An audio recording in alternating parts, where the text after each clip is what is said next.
Zephyr's hands trembled as she held the signed papers that could destroy him forever.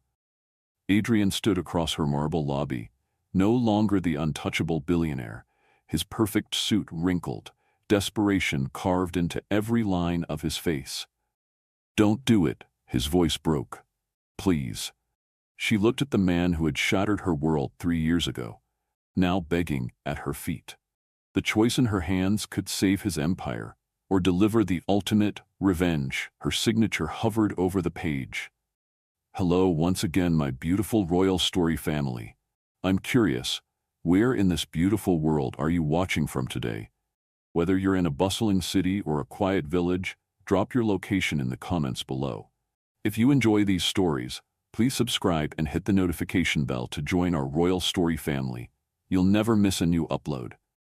3 years ago, Adrian Blackstone commanded empires with a single glance. His steel blue eyes could freeze boardrooms into submission, his presence alone worth billions. At 38, he was Manhattan's most feared tech mogul, a man who'd built Blackstone Industries from nothing into a global powerhouse. Every decision was calculated, every move strategic, every emotion buried beneath layers of corporate armor. Today, that same man stood in the marble atrium of Cross Innovations, watching his world crumble around him. The perfectly tailored Armani suit that once symbolized his dominance now hung slightly loose on his frame. Dark circles shadowed those piercing blue eyes, and his usually immaculate blonde hair showed traces of fingers run through it in frustration. In 48 hours, Blackstone Industries would file for bankruptcy. The empire he'd spent 15 years building would become nothing more than a cautionary tale in business schools. But it wasn't the financial ruin that had brought him here. It was her. Zephyra Cross moved through her company's lobby like she owned the world, because now, in many ways, she did. At 32, she radiated the kind of confidence that came from surviving the unsurvivable and emerging stronger. Her rich mahogany skin seemed to glow under the modern lighting, and her elegant long braids were swept into a sophisticated updo that highlighted the graceful curve of her neck. The deep burgundy power suit she wore fit her curves perfectly, a far cry from the conservative outfits she'd hidden behind during their marriage. The woman who'd once apologized for taking up space now commanded it effortlessly. Cross Innovations occupied 3 floors of this Manhattan high-rise, and every detail spoke of her vision, from the living walls of cascading plants to the warm bronze accents that made the space feel both powerful and welcoming. Adrian remembered when she used to wait for him in their apartment's foyer, uncertain and seeking his approval for everything. Now she barely glanced up from her tablet as her assistant whispered updates about international calls and acquisition offers. The transformation was breathtaking and devastating all at once. "Mrs. Cross," her assistant murmured, "your 2 o'clock is here."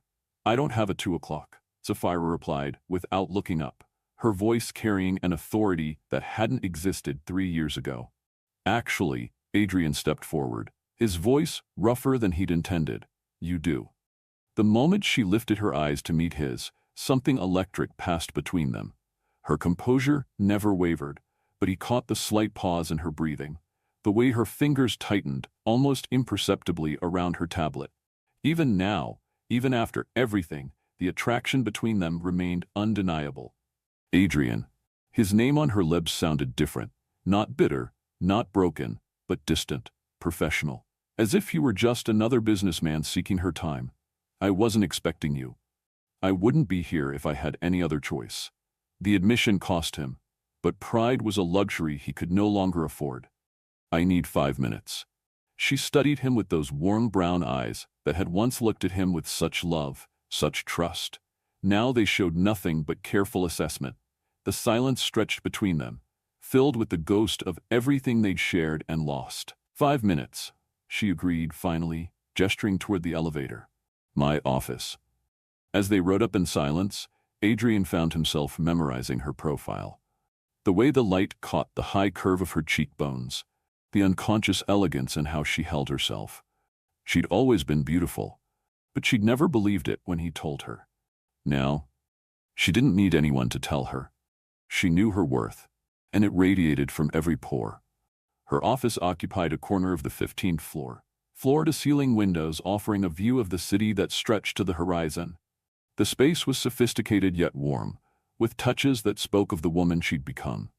African art alongside modern pieces, a reading corner with leather chairs that invited contemplation, and photographs of recent humanitarian projects she'd funded.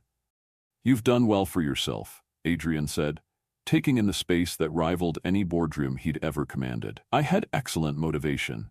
The words were delivered without malice, just simple truth. She settled behind her desk, every inch the CEO. "What do you need, Adrian?" The question hung in the air between them. What did he need? Her help, obviously. Her expertise, certainly. Her forgiveness. But that wasn't something he could ask for in 5 minutes. "Blackstone Industries will be bankrupt by Friday," he said, choosing directness over diplomacy. "Our investors are pulling out. Our liquid assets are frozen, and our largest client just terminated their contract early." "I'm aware." Of course she was. Saphira had always been brilliant with numbers and strategy, even when she doubted herself. The financial press has been quite thorough in their coverage. What they don't know is that someone's been systematically destroying us from the inside. This isn't market volatility or poor management. This is sabotage.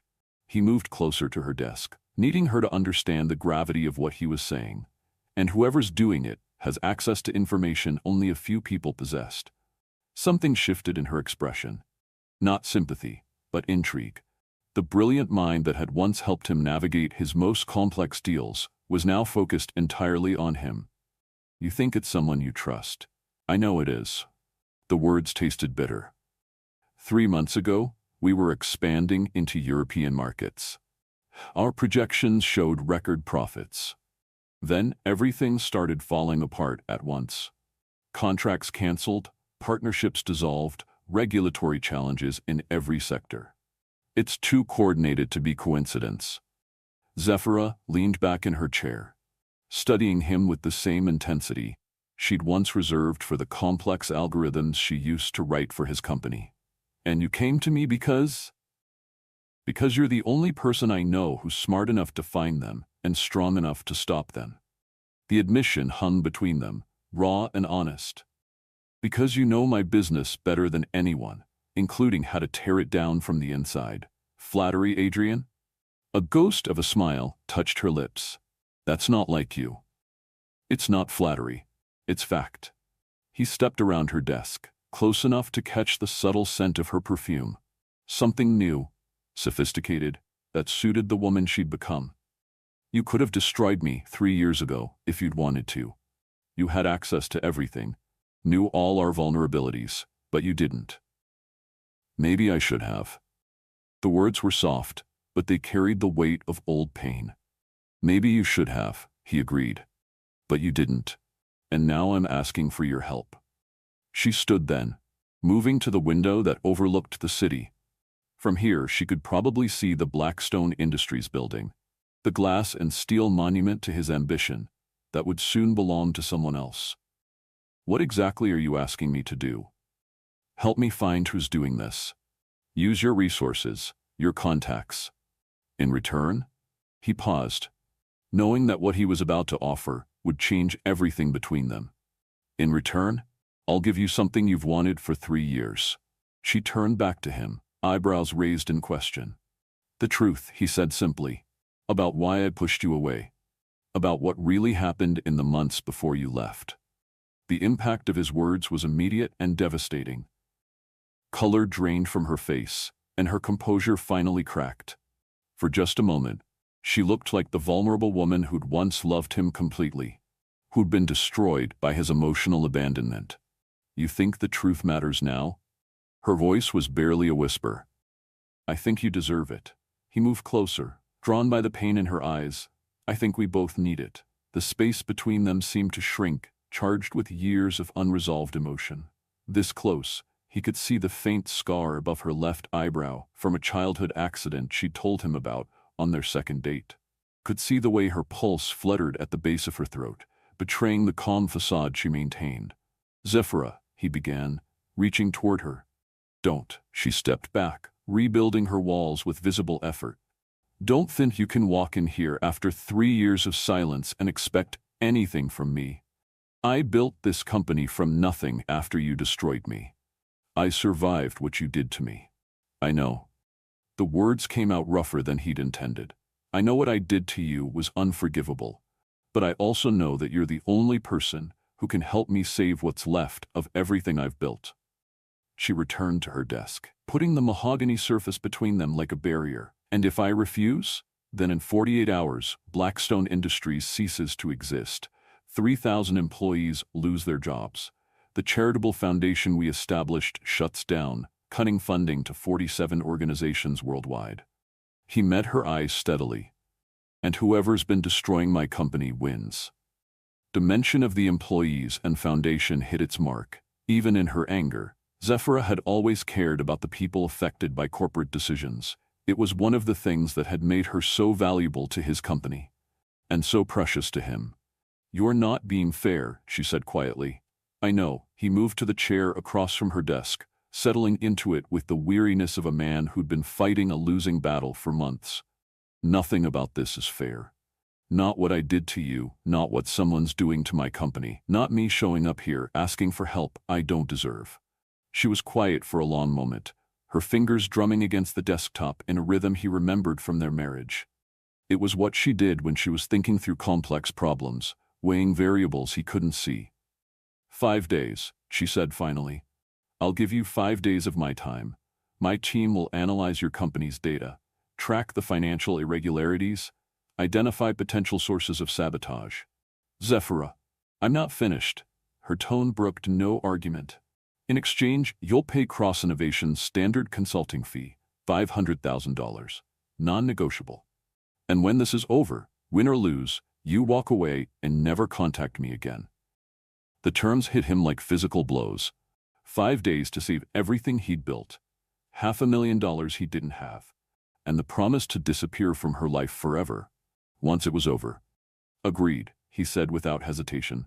Something flickered in her eyes. Surprise, maybe, or disappointment that he'd accepted her harsh terms so easily.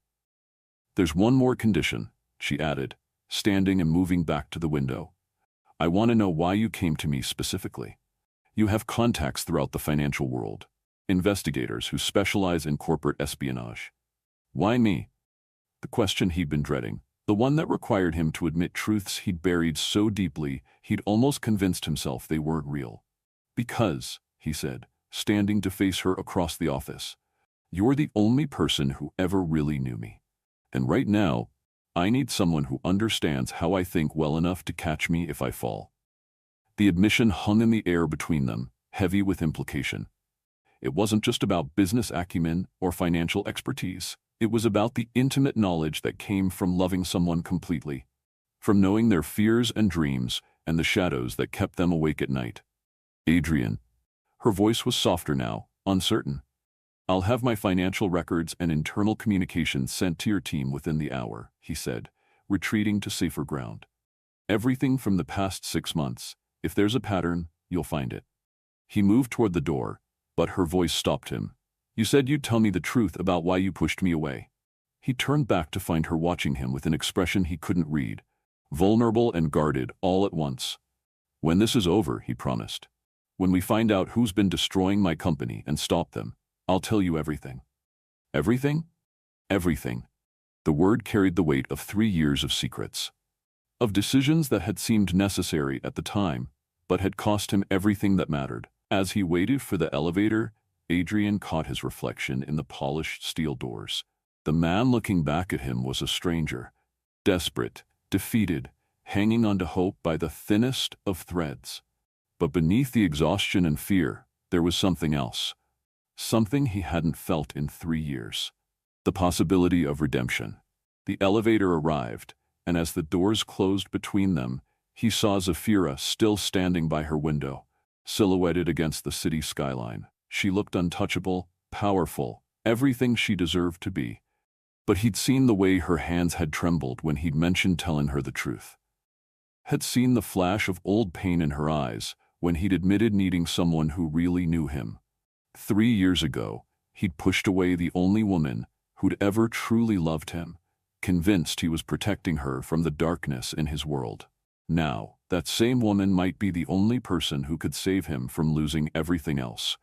As the elevator descended toward the lobby, one thought echoed through his mind. What would you do if the person you'd destroyed was the only one who could save you? In 47 hours, he'd find out. But first, he had to convince her that some truths were worth saving everything for. And somehow, despite everything he'd done to her, she'd agreed to help him. The question was why? What could possibly motivate Zafira Cross to save the man who'd shattered her heart? The answer to that question was something even she didn't fully understand yet. But as she stood in her office, watching his car disappear into Manhattan traffic, her hand unconsciously moved to her stomach. She'd been carrying the most devastating secret of all. The financial records arrived at Cross Innovations within 30 minutes. Zafira's team of analysts, the best minds she'd poached from Wall Street firms over the past 3 years, dove into the data with the intensity of surgeons examining a patient's vital organs. But as the hours ticked by, even their collective expertise couldn't mask what was becoming increasingly obvious. Someone had orchestrated Adrian's downfall with surgical precision. The pattern's almost too clean, Marcus Chen, her lead financial analyst, said as he spread printouts across the conference room table. Look at this timeline. 3 months ago, Blackstone's European expansion was greenlit. 2 weeks later, their primary investor receives an anonymous tip about irregularities in their Asian market projections. Irregularities that turned out to be false, added Sarah Williams, her corporate intelligence specialist. But by the time Blackstone proved their legitimacy, the investor had already committed those funds elsewhere. Zafira studied the documents, her mind automatically calculating patterns and probabilities. This wasn't random corporate sabotage. This was personal. Someone who knew Adrian's business intimately had been systematically dismantling it, piece by carefully planned piece. What about internal communications, she asked. Any red flags in employee behavior? That's where it gets interesting. Marcus pulled up a tablet displaying communication analytics. Most of the damaging leaks can be traced to decisions made in board meetings. But here's the thing. Only 7 people had access to all the information that's been compromised. Including Adrian, but also his father, his business partner Richard Ashworth, 3 board members, and, Marcus paused, checking his notes, and his former assistant, Rebecca Sterling. The name hit Zafira like a physical blow. Rebecca Sterling, the perfectly polished blonde who'd started working for Adrian 6 months before their marriage ended. The woman who'd answered his phone with an intimacy that had made Zafira's stomach twist, who'd known his schedule better than his wife did, who'd looked at Zafira with barely concealed pity whenever she'd visited the office. Rebecca, she murmured, old insecurities clawing at her chest. You know her? We've met. The understatement of the century. Rebecca had been everything Zafira wasn't. Confident, polished, born into the world of corporate power that Zafira had always felt like an outsider in. During the last months of their marriage, Adrian had spent more time with Rebecca than with his own wife. Her phone buzzed with a text message, jolting her from the spiral of painful memories. Adrian's name on the screen sent an unwelcome flutter through her chest. Team briefing at 6 p.m. Blackstone Industries, 42nd floor. Need you there. A. The presumption in his message should have irritated her, should have made her delete it and continue her investigation from the safety of her own office. Instead, she found herself staring at those simple words, remembering how he used to text her during their marriage. Longer messages filled with inside jokes and little observations about his day. This was different, desperate, the communication of a man who'd run out of options. Sarah, I want you to dig deeper into Rebecca Sterling's background. Financial records, personal relationships, any connections to Blackstone's competitors. Zafira gathered the documents, her decision made. Marcus analyzed the timing of each leak in relation to board meetings. Look for patterns in who spoke first, who asked follow-up questions. Where are you going? Marcus asked as she headed for the door. To get answers. The Blackstone Industries building looked different in the evening light. Less imposing somehow. The marble lobby that had once bustled with employees and visitors was nearly empty, save for a security guard who nodded respectfully as Zafira signed in. Her heels echoed against the polished floors as she made her way to the executive elevators, memories flooding back with each step. How many times had she visited Adrian here during their marriage? How many evenings had she brought him dinner when he was working late, only to find him deep in conversation with Rebecca about deals and strategies that apparently couldn't wait until morning? The 42nd floor was exactly as she remembered, sleek, modern, designed to intimidate. Adrian's corner office dominated the space, glass walls offering a panoramic view of Manhattan's skyline. But as she approached, she could see the differences. The confident bustle of a thriving company had been replaced by the tense quiet of an organization fighting for survival. Zafira. Adrian's voice drew her attention to the conference room, where he stood addressing a small group of executives. Even from a distance, she could see the exhaustion in his posture, the way his broad shoulders carried the weight of impending failure. As she entered the room, conversation stopped. Every face turned toward her, some curious, some resentful, all desperate. These were Adrian's inner circle, the people who'd built Blackstone Industries alongside him, and now they were watching their life's work crumble. "This is Zafira Cross, CEO of Cross Innovations," Adrian said, his professional mask firmly in place. "She's graciously agreed to help us identify the source of our challenges." Zafira Cross, repeated a silver-haired man she recognized as Adrian's father, Octavius Blackstone. His pale blue eyes assessed her with undisguised interest. "Adrian's mentioned you." The comment was loaded with implication. Octavius Blackstone was old-school corporate royalty, a man who'd built his first fortune before Adrian was born and had strong opinions about everything from business strategy to appropriate wives for his son. Zafira had met him exactly twice during her marriage. Formal dinners where she'd felt like an exotic specimen being evaluated for breeding potential. "Mr. Blackstone," she replied coolly, "I'm sorry we're meeting again under these circumstances." "Are you?" His smile was sharp, calculating. "I imagine there are quite a few people who'd enjoy watching Adrian's empire fall." The room went deadly quiet. Even Adrian's jaw tightened at his father's provocative words.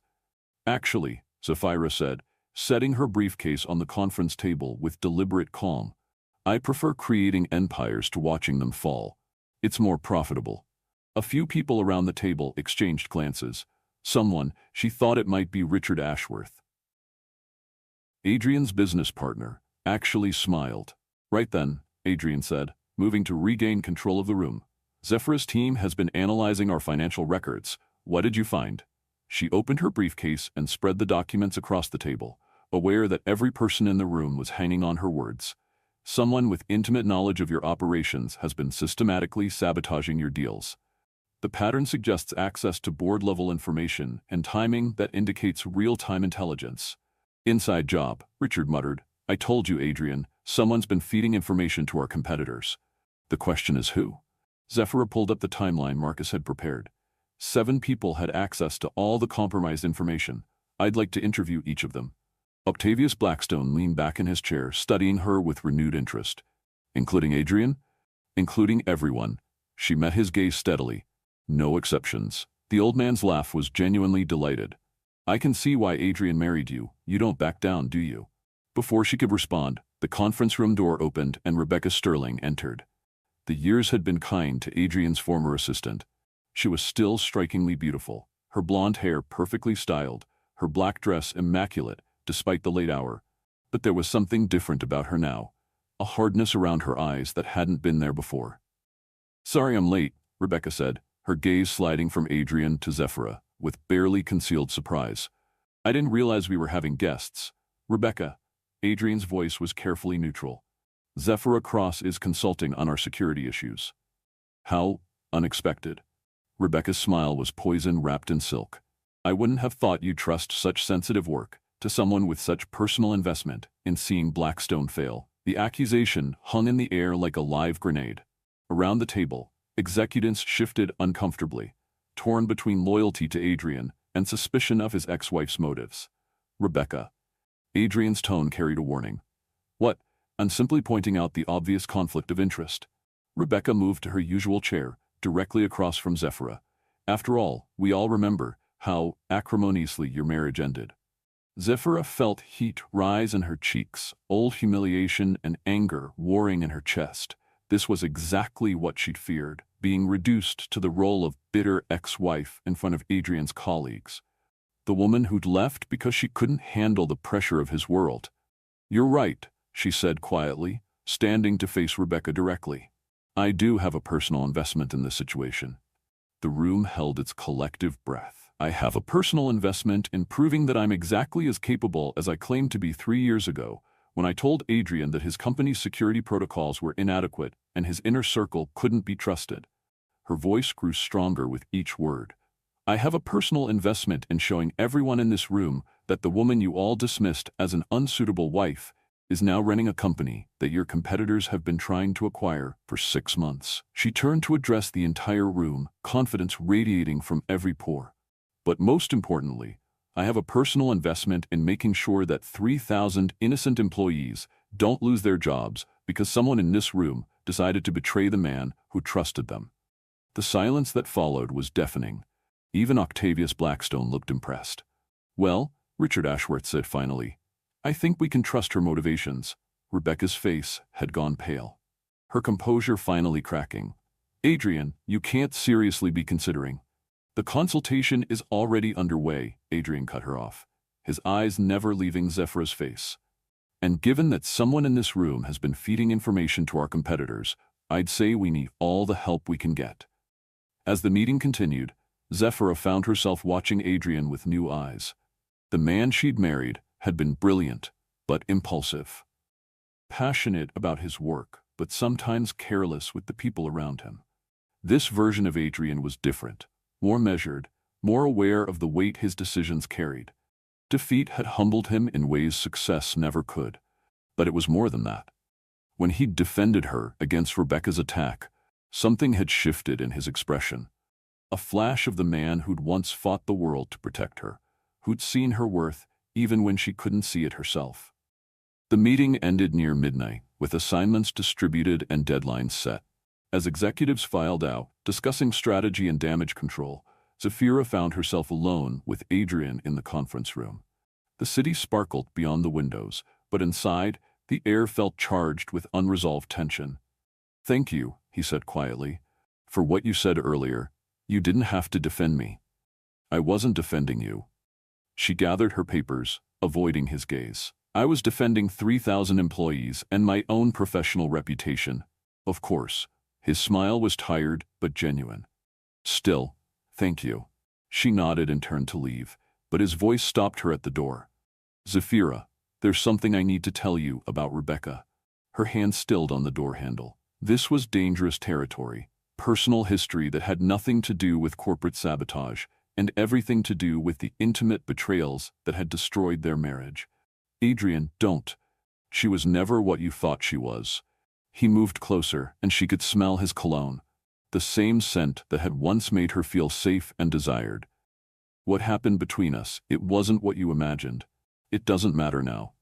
But even as she said the words, she could feel old wounds reopening. The nights he'd come home late, smelling like Rebecca's perfume. The way he'd defended his assistant's need to travel with him, to work closely with him, to be available at all hours. "It matters to me." His hand covered hers on the door handle, and the contact sent electricity shooting up her arm. "It's part of the truth I promised to tell you." She turned to face him and immediately regretted it. This close, she could see the flecks of gold in his blue eyes, could remember how those eyes had looked at her on their wedding day, like she was his entire world, before the pressure and expectations and her own insecurities had poisoned everything between them. "The truth is complicated," she whispered. "The truth always is." His thumb brushed across her knuckles, a gesture so familiar it made her chest ache. "But you deserve to know why I made the choices I did. Why I pushed you away when I should have been fighting for us." The space between them seemed to shrink, charged with 3 years of suppressed longing. This was how it had always been with them. One touch, one look, and the rest of the world disappeared. Even now, when she knew better, when she'd built walls around her heart that should have been impenetrable. "Adrian." His name came out breathier than she'd intended. "I know this is complicated," he said, his voice rough with emotion. "I know I have no right to ask for anything from you, but these might be the last 5 days I have before I lose everything, and I can't spend them lying to you anymore." His confession hung between them, raw and desperate. Behind him, the city lights blurred into streaks of gold and white, but all she could see were his eyes, the same eyes that had watched her leave 3 years ago without fighting to make her stay. "We can't do this," she said, but her voice lacked conviction. "I know." He stepped closer, his free hand rising to cup her cheek. "I know all the reasons why this is a terrible idea, but I also know that in 46 hours, I might lose everything that matters to me. Again." The word "again" carried the weight of their entire history, the implication that she had mattered to him, that losing her had been losing everything that counted. "You lost me 3 years ago," she reminded him, even as she leaned into his touch. "You made that choice, the worst choice I ever made." His thumb traced the curve of her cheekbone, and she felt her resolve crumbling. "The choice that's haunted me every day since." And then, because the pull between them was stronger than logic or self-preservation, she found herself rising on her toes to meet his kiss. It was supposed to be gentle, hesitant, a tentative exploration of whether anything remained of what they'd once shared. Instead, it was devastating. 3 years of separation and longing and regret poured into that single point of contact, and suddenly she was drowning in him again. His arms came around her, pulling her against the solid strength of his chest, and for a moment she let herself remember what it felt like to be held by him, to be cherished and desired and completely, utterly loved. But then reality crashed back, and she pushed him away, her breath coming in ragged gasps. "No." The word came out sharper than she'd intended. "No, Adrian, I won't do this again. Zephyra, I won't let you destroy me again." She backed toward the door, putting distance between them. "I survived you once. I built something beautiful from the ashes you left behind. I won't let you burn it down." The pain in his eyes was almost unbearable, but she forced herself to turn away, to walk out of that conference room and away from the man who'd once been her entire world. But as the elevator doors closed between them, she pressed her fingers to her lips, still feeling the echo of his kiss, still remembering what it felt like to be loved by Adrian Blackstone. The problem was, she'd never stopped loving him back. And now, as she drove through the empty Manhattan streets toward her apartment, her hand unconsciously moved to her stomach, to the secret she'd been carrying for 8 weeks. A secret that would change everything if he knew. Because 3 years ago, she'd left him for reasons he'd never understood. She'd been pregnant then too, carrying his child and too afraid to tell him. Too convinced that he didn't want a family, that a baby would be just another burden in his carefully controlled life. The miscarriage had come 2 weeks after she'd moved out, stress and heartbreak taking their toll on her body. She'd lost their first baby alone, grieving in silence, while he'd never even known the child had existed. Now, 8 weeks into another pregnancy, she was faced with the same impossible choice: tell him and risk another devastating loss, or protect them both by keeping the secret until she was sure this baby would survive. But as her car pulled up to her building, one thought echoed through her mind. Someone else had been involved in destroying their marriage. Someone who'd manipulated the situation, who'd fed her insecurities and widened the cracks in their relationship until it shattered completely. The question was who? And more importantly, why? Because if someone had deliberately destroyed their marriage 3 years ago, what else were they capable of? In 45 hours, she was going to find out. The next morning brought news that changed everything. Zephyra was reviewing Rebecca Sterling's financial records when her phone rang, Adrian's name flashing on the screen with an urgency that made her stomach clench. "We need to meet." His voice was strained, exhausted. "Something's happened." "What kind of something?" "Not over the phone." "Can you come to my penthouse? I'll send a car." She hesitated, thinking of the dangerous territory they'd entered the night before. The kiss that had reopened wounds she'd thought were healed. The way her body had responded to his touch, despite every rational thought screaming at her to run. "Adrian, after what happened last night, this isn't about us," he cut her off. "This is about the investigation. I received something this morning that changes everything we thought we knew. 20 minutes later, she found herself in the back of Adrian's private car, winding through Manhattan traffic toward the Upper East Side penthouse that had once been their home. She'd avoided this neighborhood for 3 years, the memories too painful to bear. Now, as familiar streets flashed past the windows, she felt like she was traveling backward through time. The penthouse occupied the top 2 floors of a pre-war building that dripped with old money elegance. As the elevator rose silently toward the 42nd floor, Zafira's chest tightened with anticipation and dread. How many evenings had she ridden this same elevator, excited to share news about her day with the man she loved? How many mornings had she descended these floors, feeling more isolated and invisible with each passing week of their marriage? Adrian met her at the door, and she was struck again by how much he'd changed.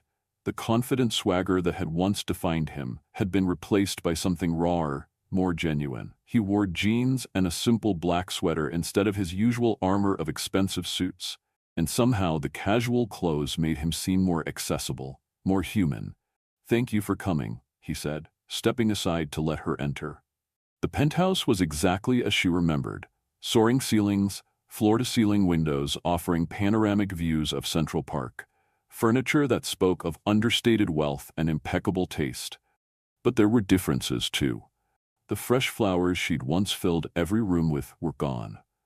The warm, lived-in feeling she'd tried to create had been replaced by the sterile perfection of a showplace. "You redecorated," she observed, taking in the changes. "I changed everything after you left." His admission was quiet, matter-of-fact. "I couldn't stand the reminders of what I'd lost." The words hit her harder than they should have. During their divorce, she'd convinced herself that he'd been relieved to see her go, that their marriage had been more burden than blessing for a man of his ambitions. "Adrian, what did you want to show me?" He led her to his home office, a room that had been off-limits during their marriage. His private sanctuary where he'd conducted the most sensitive business. Now he was inviting her into the heart of his inner world. "This arrived by courier this morning," he said, handing her an envelope made of expensive cream paper. No return address, no identifying marks. Inside was a single photograph that made her blood run cold. It showed the two of them, from the night before, their kiss in the Blackstone Industries conference room, captured in devastating clarity. But it wasn't just the invasion of privacy that stopped her breath. It was the message written on the back in elegant script. "Some mistakes are worth repeating. Others destroy everything you touch. Choose wisely, a friend." Someone was watching us, she whispered, sinking into the leather chair across from his desk. Someone who knew we'd be alone in that conference room. Someone who had access to the building after hours. Adrian's jaw was tight with anger and something else: protectiveness. "This isn't just about the company anymore, Zafira. Someone's targeting you too." The implications washed over her in sickening waves. Her involvement in his company's crisis had painted a target on her back. More than that, it suggested their observer knew about their history, understood exactly which pressure points would cause the most damage.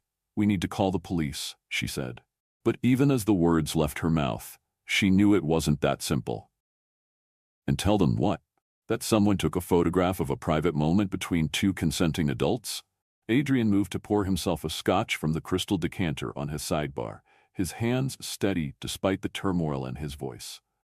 "There's no crime here, Zafira, just intimidation. Intimidation that's working." She studied the photograph again, noting the professional quality, the perfect angle that captured not just their kiss, but the emotional intensity on both their faces. "Whoever took this has serious resources." Which brings me to something else. Adrian returned to his desk, pulling out a folder thick with documents. "I spent the night going through financial records, looking for patterns we might have missed, and I found something that changes everything we thought we knew about the timeline." He spread the papers across his desk: bank statements, investment records, corporate filings spanning several years. "The sabotage didn't start 3 months ago when we began the European expansion. It started 3 years ago, right around the time you left."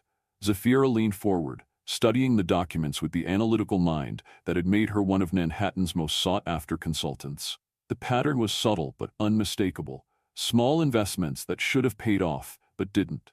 Contracts that fell through at the last minute.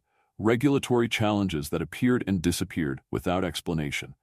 "Someone's been playing a very long game," she murmured. "A game that seems designed to reach this exact moment. My company on the brink of collapse, me desperate enough to come to you for help." Adrian's voice carried a bitter edge, which means whoever's doing this knows us both very well. The realization hit her like ice water. This wasn't random corporate warfare. This was personal. Someone who understood their relationship, their weaknesses, their history, had been orchestrating events for 3 years. Someone who'd wanted them apart then, and wanted to use their connection against them now. "Adrian," her voice was barely a whisper, "what if our marriage didn't fail because of normal problems? What if someone helped it along?" He went very still, his scotch glass frozen halfway to his lips. "What are you saying?" "I'm saying that maybe the reasons I left weren't as organic as I thought they were." The words came slowly, painfully, as memories she'd tried to bury clawed their way to the surface. The fights we had, the insecurities that consumed me, the feeling that I didn't belong in your world. What if someone was feeding those doubts? Adrian set down his glass with careful precision. "Tell me." And so she did. She told him about the subtle comments from Rebecca Sterling, about how different their backgrounds were, about the society matrons who'd made pointed observations about her appearance, her education, her fitness to be a Blackstone wife, about the gradual erosion of her confidence that had made her question whether Adrian truly loved her or had simply been infatuated with the idea of saving someone. "I felt like I was drowning," she admitted, her voice thick with old pain. "Like every day I stayed in your world, I lost a little more of myself, until I couldn't remember who I was anymore." "Why didn't you tell me?" The anguish in his voice was devastating. "Why didn't you let me fight for us?" "Because I thought you were better off without me." The confession ripped from her throat like broken glass. "Because everyone around us seemed to agree that I wasn't good enough for you. And eventually I started to believe them." Adrian was quiet for a long moment, staring at the papers scattered across his desk. When he finally spoke, his voice was raw with emotion. "There's something I need to show you. Something I should have shown you 3 years ago." He opened a locked drawer in his desk and withdrew a small velvet box. Inside was a ring. Not the elaborate diamond he'd given her when they'd gotten engaged, but something simpler, more personal. A vintage emerald surrounded by smaller diamonds, set in a delicate gold band that looked like it belonged to another era. "This was my grandmother's ring," he said softly. "She left it to me with specific instructions. It was only to be given to the woman I loved completely, unconditionally, forever." Zephyra's breath caught in her throat. "Adrian, I was going to give it to you on our 3rd anniversary. I'd already planned the whole evening. Dinner at the little Italian place where we had our first date. Then a walk through Central Park to the spot where I first told you I loved you." His thumb traced the delicate setting. "I was going to tell you that you were my forever person, that nothing in my world mattered more than you did. But I left before our anniversary. You left because I was a coward who let other people's opinions matter more than your feelings." He closed the box with a soft snap. "You left because I failed to protect what we had from people who wanted to destroy it." The admission hung between them, heavy with regret and lost possibilities. 3 years of separation, of building separate lives, of convincing themselves they were better apart. All because neither of them had fought hard enough for what they'd shared. "I was pregnant," she whispered, the words slipping out before she could stop them. Adrian went completely still. "What?" "When I left you, I was pregnant." Now that she'd started, she couldn't stop the truth from pouring out. "I'd just found out, and I was terrified to tell you. You were so focused on the business, so stressed about the expansion, and everyone kept telling me that a baby would just be another burden you couldn't afford." "Zephyra." His voice was barely audible. "I lost the baby 2 weeks after I moved out. The stress, the heartbreak, my body couldn't handle it." Tears she'd held back for 3 years finally spilled over. I lost our child, and you never even knew we'd made one." The silence that followed was deafening.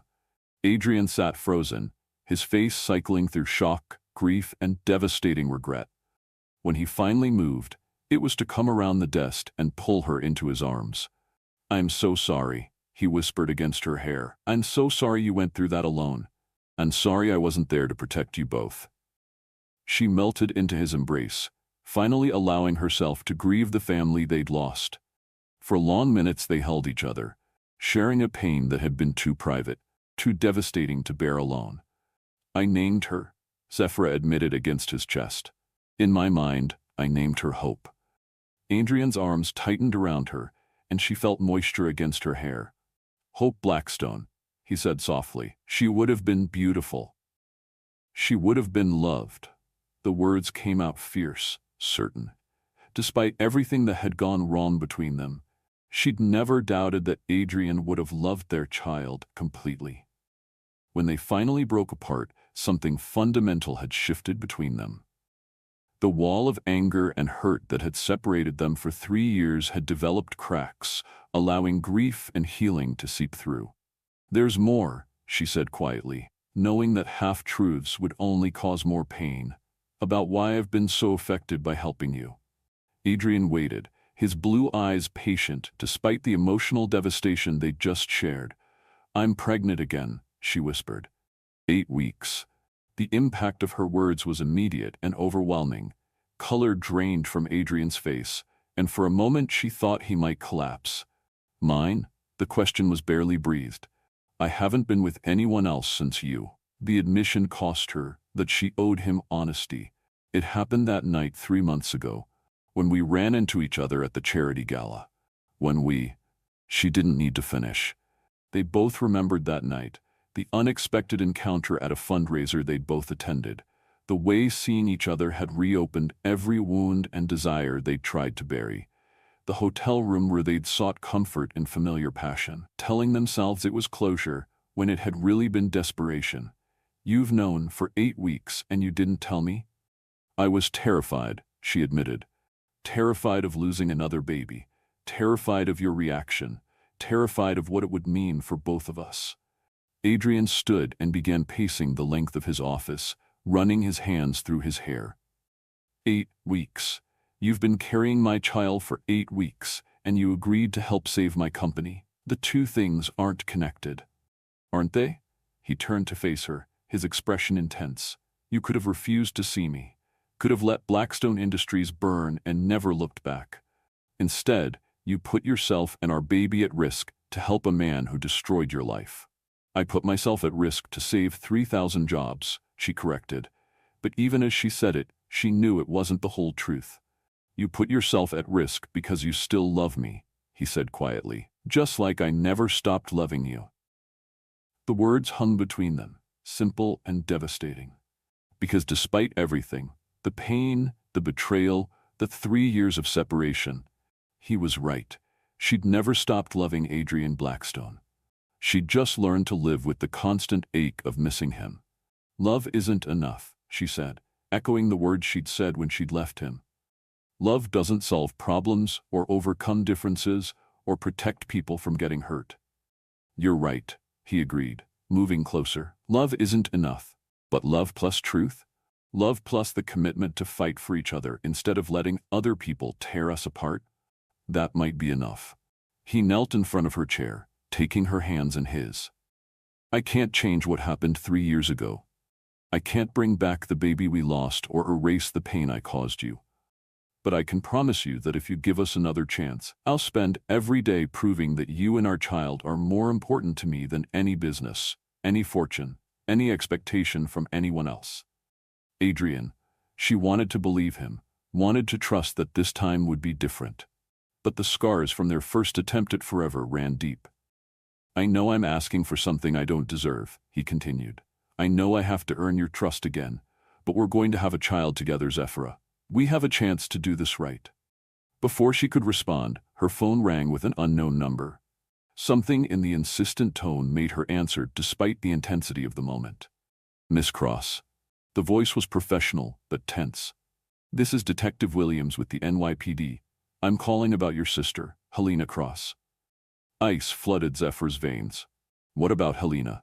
She's been taken. We received a ransom demand an hour ago. The phone slipped from her numb fingers as the world tilted sideways. Helena, her baby sister, the only family she had left. The bright, funny, brilliant woman who'd just started her residency at Mount Sinai Hospital. Adrian was beside her instantly, steadying her as the detective's voice continued from the dropped phone. The kidnappers are demanding $100 million and the immediate cessation of all investigations into Blackstone Industries. You have 24 hours to comply. Or, the rest of the message was lost in the roar of blood in Zephyr's ears. Someone had taken Helena. Someone who knew about her investigation into Adrian's company, who understood exactly how to destroy her. We have to pay them, she whispered, her voice breaking. Whatever they want, we have to pay them. We will, Adrian said firmly, his arms around her as she began to shake. Whatever it takes, we'll get her back. But even as he made the promise, they both understood the impossible position they were in. The ransom demand would bankrupt what remained of Adrian's resources, and stopping the investigation would mean letting whoever had been destroying his company win completely. They had 24 hours to choose between saving Helena and saving everything else. And somewhere in Manhattan, someone was watching their agony with satisfaction, knowing they'd finally found the perfect weapon to destroy them both. The war ring Adrian assembled in his penthouse within 2 hours resembled something from a high-stakes thriller. Former FBI agents, private security specialists, and corporate crisis managers filled his living room, their laptops and communication equipment transforming the elegant space into a command center. But despite all the expertise surrounding them, Zephyr felt utterly helpless. The kidnappers knew exactly when to strike, Marcus Chen reported, his voice grim as he studied communication logs on his laptop. Helena was taken from the hospital parking garage 40 minutes after Detective Williams called you. They were watching, waiting for confirmation that their message had been received. Which means they have real-time intelligence on our movements, added Sarah Williams, Zephyr's security specialist. Professional-level surveillance. Probably multiple teams. Zephyr sat curled in the corner of Adrian's leather sofa, her arms wrapped around her knees as if she could somehow protect the baby growing inside her through sheer force of will. Every few minutes, her phone would buzz with updates from the police, but none brought the news she desperately needed to hear. The ransom video should arrive within the hour. Detective Williams had told her during their last conversation. Standard protocol for this type of operation. They'll want you to see that she's alive and unharmed. Alive and unharmed. The words played on repeat in her mind, a mantra that was the only thing keeping her from complete breakdown. Zephyr. Adrian's voice drew her attention back to the room. He was crouched in front of her, his blue eyes filled with determination and something else, the fierce protectiveness she remembered from their marriage. We're going to find her. With what money? The question came out sharper than she'd intended, but exhaustion and terror were fraying her last nerves. $100 million, Adrian. Even if you liquidated everything you have left, you couldn't raise half that amount. Then we'll find another way. His hand covered hers, warm and steady. I have contacts in law enforcement, private security firms that specialize in kidnapping recovery. We don't have to do this alone. The kidnappers specifically said no police involvement beyond the initial contact, Richard Ashworth pointed out from across the room. Adrian's business partner had arrived an hour earlier, his usual polished appearance replaced by the grim efficiency of crisis management. If they suspect we're working with law enforcement, they'll disappear with Helena. And if we pay the ransom, we still have no guarantee they'll release her, countered Sarah. Kidnappers who demand the cessation of investigations rarely honor their agreements. They have too much to lose if their identities are discovered. The brutal logic of the situation settled over the room like a suffocating blanket.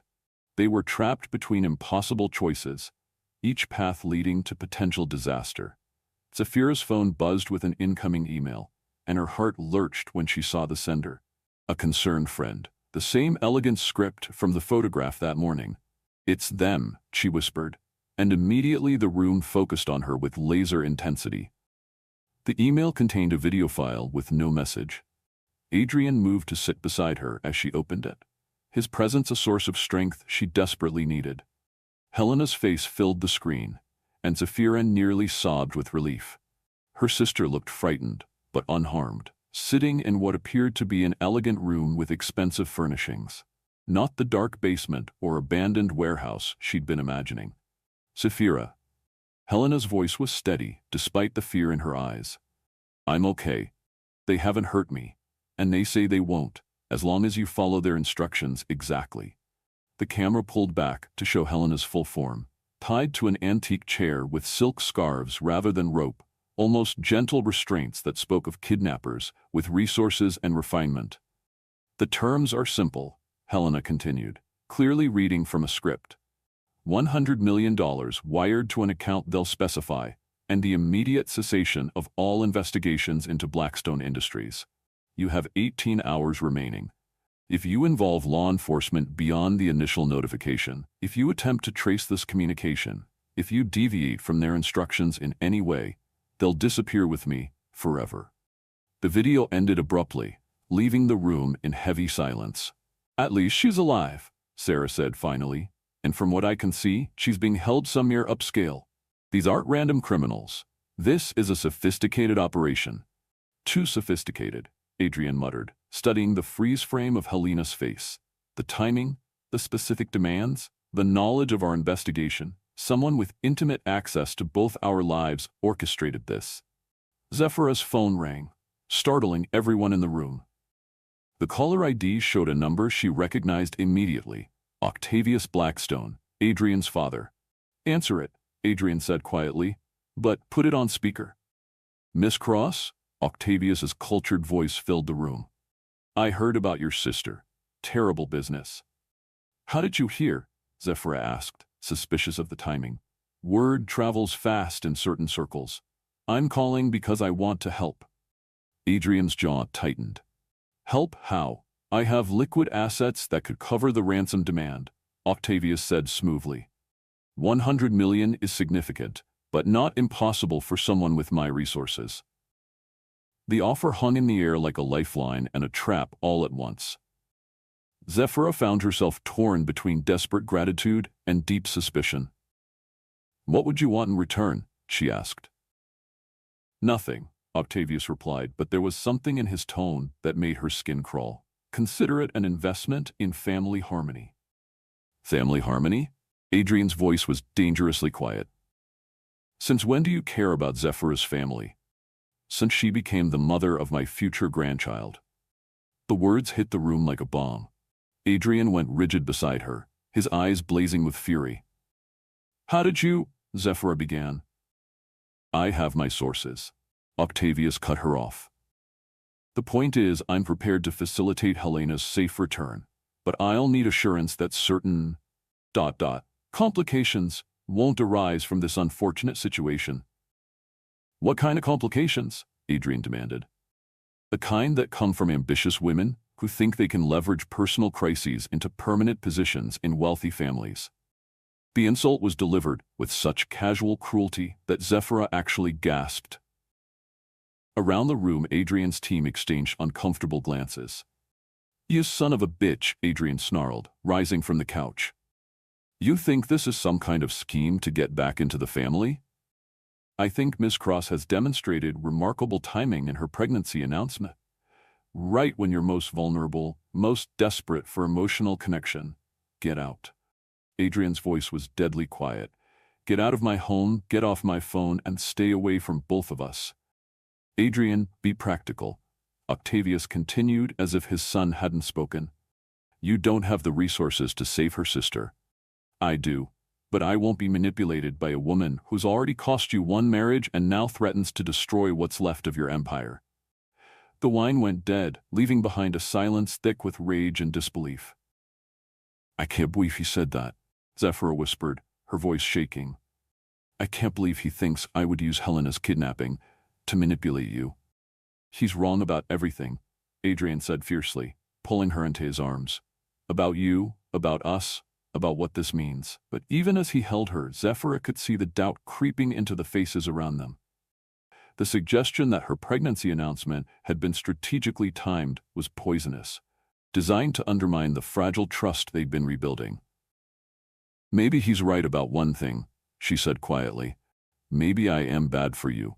First our marriage fails. Then my investigation puts your company at risk. Now my sister's kidnapping threatens to bankrupt you completely." "Stop." Adrian's hands framed her face, forcing her to meet his eyes. "None of this is your fault. Someone is manipulating all of us, using our history against us." "But what is—" Her words were cut off by a sound that made everyone in the room freeze, the distinctive chime of the penthouse's private elevator. Someone with access to Adrian's home was coming up. Security sweep showed the building was clean, Sarah muttered, her hand moving to the weapon concealed beneath her jacket. The elevator doors opened to reveal Rebecca Sterling, impeccably dressed despite the late hour, her blonde hair perfect and her expression unreadable. "Rebecca." Adrian stepped protectively in front of Zephyra. "How did you get up here?" "I still have the emergency access code," she replied smoothly. "I thought you might need assistance with your situation." "What situation?" Richard asked, his voice carefully neutral. Rebecca's smile was sharp as a blade. "The situation where Adrian's pregnant ex-wife is using her sister's kidnapping to force him into a relationship he's already escaped from once." The accusation landed like a physical blow. Zephyra felt Adrian tense beside her, his protective instincts warring with years of professional relationship with his former assistant. "That's enough," Adrian said coldly. "I don't know what game you're playing, but—" "Game?" Rebecca laughed, a sound devoid of warmth. "The only person playing games here is your precious Zephyra. Do you really think it's coincidence that she shows up to help your company just in time to announce another convenient pregnancy?" "Rebecca, you're out of line," Richard warned. "Am I, or am I the only person brave enough to state the obvious?" Rebecca moved into the room with predatory grace. "She left you once when the pressure got too intense. Now she's back with a sob story about being pregnant, and oh, isn't it convenient that her sister gets kidnapped right when you're starting to question her motives?" "You're suggesting she orchestrated her own sister's kidnapping?" Sarah's voice was incredulous. "I'm suggesting that Zephyra Cross is a very smart woman who knows exactly how to manipulate Adrian's protective instincts." Rebecca's gaze fixed on Zephyra with undisguised hatred. "After all, she's done it before." The room erupted in angry voices, but Zephyra barely heard them. Rebecca's words had found their mark, awakening every insecurity she'd carried about her place in Adrian's world. The familiar voice in her head whispered that maybe Rebecca was right. Maybe she was poison to everyone she touched. "I need air," she whispered, pushing past the arguing crowd toward the terrace doors. Adrian followed her onto the wraparound terrace that offered stunning views of Central Park. The late afternoon sun painted the sky in shades of gold and amber, but Zephyra felt nothing but cold dread. "Don't listen to her," Adrian said, closing the doors behind them to muffle the continued argument inside. "Rebecca's always resented you, even during our marriage. Maybe she has reason to." Zephyra moved to the railing, gripping the stone balustrade until her knuckles went white. "Maybe everyone has reason to resent me." "That's not true." "Isn't it?" She turned to face him, tears threatening to spill over. "Look at the evidence, Adrian. I marry you, and our relationship becomes toxic. I leave you, and your company starts falling apart. I come back to help, and my sister gets kidnapped. Maybe I really am cursed." "You're not cursed." Adrian moved closer, his voice gentle but firm. "You're being targeted by someone who wants us apart. Or maybe I'm just not strong enough for your world." The admission tore from her throat like broken glass. "Maybe I never was." Adrian was quiet for a long moment, studying her face in the golden light. When he finally spoke, his voice carried a conviction that made her chest ache. "Do you want to know what I see when I look at you?" He stepped closer, backing her gently against the railing. "I see the woman who built a multi-million-dollar company from nothing. I see the person who walked into a room full of hostile executives and commanded their respect in under 5 minutes. I see someone brave enough to risk everything to save 3,000 jobs, even when it meant facing the man who'd broken her heart." His hands came up to frame her face. thumbs brushing away tears she hadn't realized were falling. But most of all, he continued, his voice dropping to an intimate whisper, I see the only woman I've ever loved completely, the only person who's ever made me want to be better than I am. The space between them seemed to shrink, charged with 3 years of suppressed longing and the desperate intensity of their current crisis. This close, she could see the flecks of gold in his blue eyes, could feel the warmth of his breath against her skin. Adrian, his name came out breathier than she'd intended.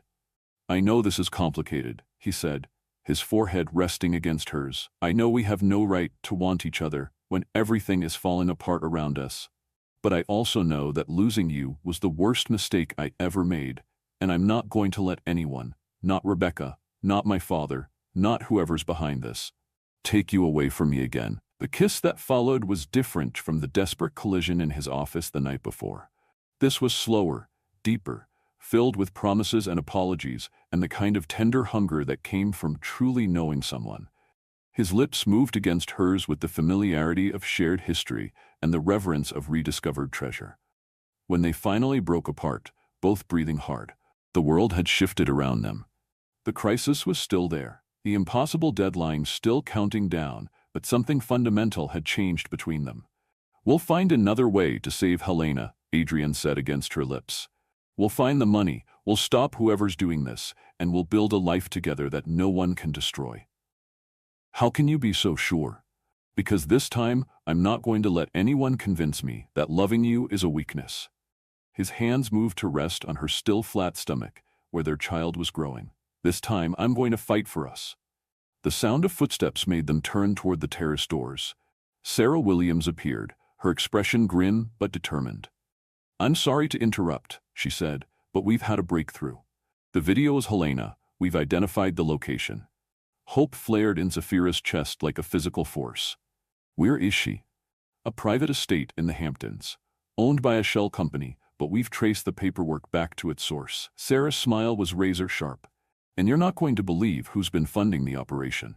As they followed Sarah back inside, Zafira felt Adrian's hand slip into hers, warm and strong and steady.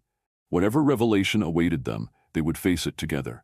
But as they crossed the threshold back into the war room, neither of them noticed the figure watching from the shadows of the neighboring building. Someone with high-powered surveillance equipment and a vested interest in their destruction. Someone who knew that the breakthrough Sarah had discovered would lead them exactly where they were meant to go. The trap was closing around them, and they were walking directly into it. But sometimes, walking into a trap was the only way to spring it from the inside. In 16 hours, they would discover just how deep the deception went, and how far they were willing to go to protect the family they were building together.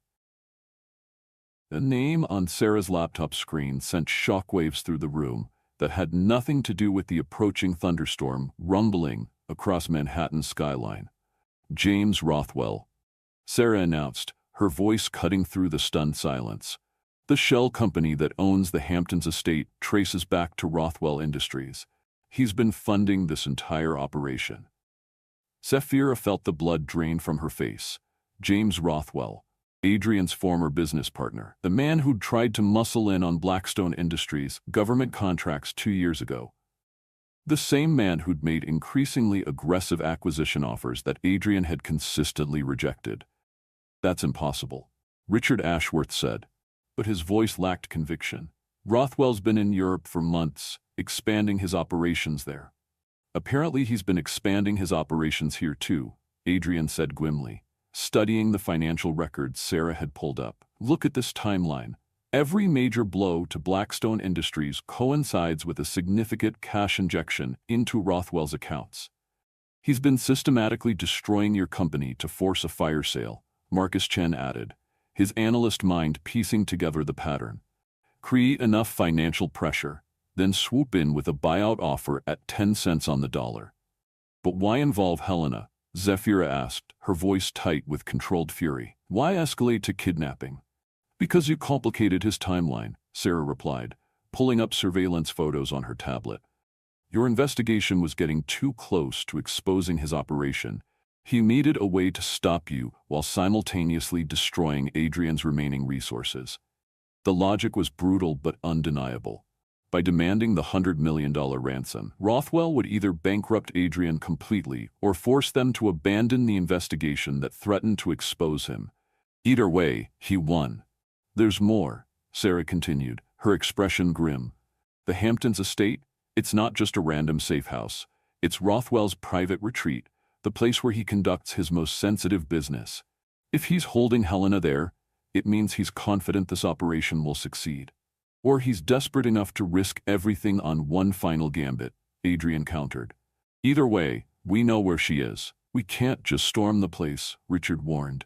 "If Rothwell has professional security, approaching directly could get Helena killed. And we can't involve the FBI without risking Helena's life," Zephyra added, feeling trapped between impossible choices. Adrian stood and moved to the floor-to-ceiling windows overlooking the city.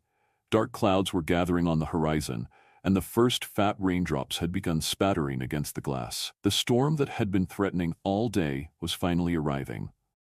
"There might be another way," he said quietly, his reflection ghostly in the darkening glass. "Rothwell's estate has a weakness. I should know. I helped him design the security system 5 years ago, back when we were still partners." "You're thinking of going in personally," Sarah said. It wasn't a question. "I'm thinking of giving him exactly what he wants. A face-to-face meeting to discuss terms."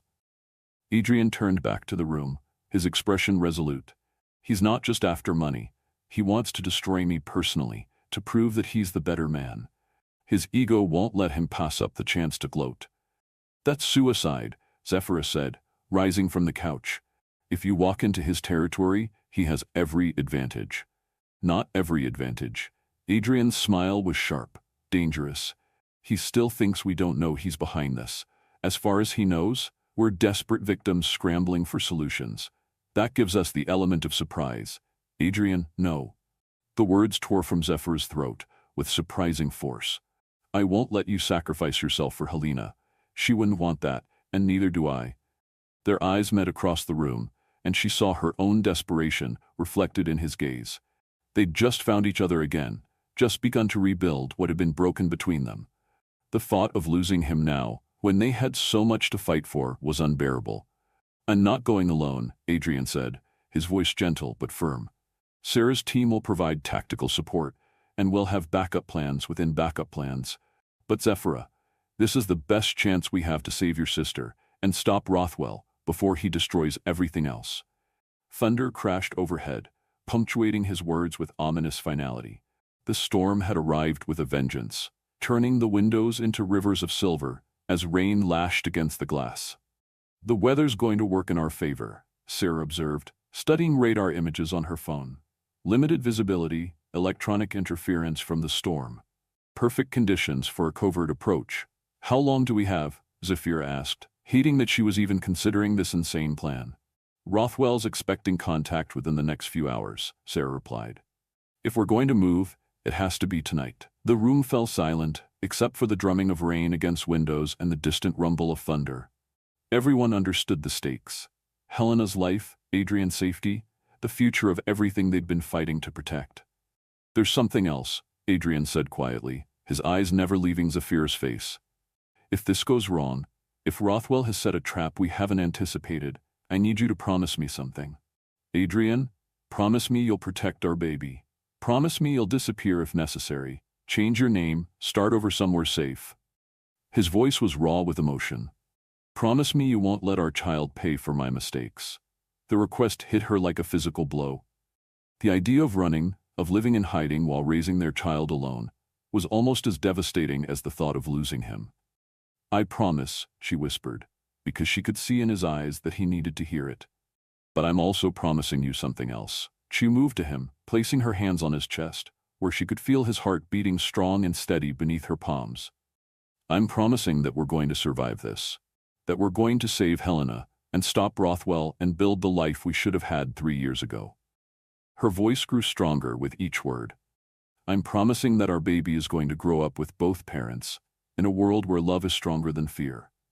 Adrian's hands covered hers, and for a moment the storm outside seemed to quiet. "How can you be so sure?" "Because this time, we're not facing it alone." She rose on her toes to brush her lips against his. This time, we have each other. The kiss that followed was interrupted by Sarah clearing her throat apologetically. I hate to break this up, but we need to move if we're going to beat Rothwell's timeline. The storm's intensifying, which means we have a narrow window for approach. The next hour passed in a blur of tactical planning and equipment preparation. Adrian's penthouse was transformed into a military-style command center, with communication equipment, surveillance gear, and contingency plans mapped out in precise detail. But as the team made their final preparations, a complication arose that threatened to derail everything. The bridge to the Hamptons is reporting severe weather delays, Marcus announced, checking traffic and weather updates. All non-emergency vehicles are being turned back. Even if we leave now, we might not make it before Rothwell's deadline. What about the helicopter? Richard suggested. Grounded indefinitely, Sarah replied. The storm's too severe for safe flight. Adrian cursed under his breath, running his hands through his hair in frustration. They were so close to finding Helena, but the weather was conspiring against them. There is one option, Sarah said slowly, as if reluctant to voice it. Rothwell's yacht is docked at the marina 15 minutes from here. If we could get access to it, steal his yacht to rescue Helena from his estate. Zephyrus shook her head. That's insane. Actually, it's brilliant, Adrian said, his eyes lighting up with sudden inspiration. Rothwell's yacht has clearance for all-weather navigation, and it's equipped with security protocols that would get us onto his estate without triggering alarms. He'd never expect us to use his own resources against him. And the weather? The yacht's designed for rough seas. This storm might actually provide the perfect cover. As if summoned by their conversation, Zephyr's phone rang with a call from an unknown number. The room went silent as she answered on speaker. Miss Cross. The voice was cultured, confident, and unmistakably James Rothwell. I trust you've had time to consider my terms. We need more time, Zephyrus said, forcing her voice to remain steady. $100 million isn't something we can arrange in a few hours. Time is a luxury you can't afford, Rothwell replied smoothly. Your sister is comfortable for now, but my associates are growing impatient. If you can't meet my terms by midnight, I'm afraid other arrangements will need to be made. The threat was clear and devastating. Midnight was less than 8 hours away. James. Adrian stepped closer to the phone, his voice carrying the authority that had once made him one of Manhattan's most feared negotiators.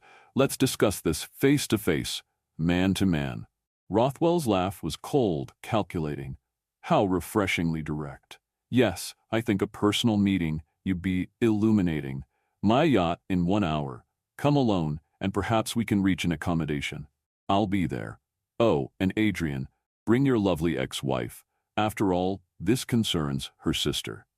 The line went dead, leaving behind a silence thick with dread.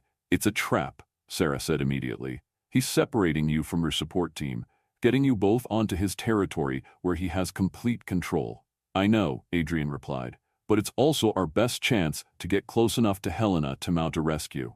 We'll be walking into the lion's den with no backup and no way out, Zephyrus pointed out. Not necessarily. Adrian's smile was sharp. Dangerous. Rothwell's expecting desperate victims. He's not expecting people who know his security systems intimately, who understand his psychological weaknesses, who have their own agenda. Thunder crashed outside, punctuating his words with violent emphasis. The storm was intensifying, turning the city into a battleground of wind and rain. There's something I need to tell you before we do this, Zephyrus said quietly, drawing Adrian aside, while his team continued their preparations. About the night Helena was taken. What about it? She called me that afternoon, said she'd been getting strange phone calls, people asking questions about our family, about my work with you. Zephyrus' voice was tight with guilt. I told her it was probably reporters, that she should ignore them. This isn't your fault. Isn't it? If I hadn't agreed to help you, if I'd stayed away like I should have, Helena would be safe right now. Adrian's hands framed her face, forcing her to meet his eyes.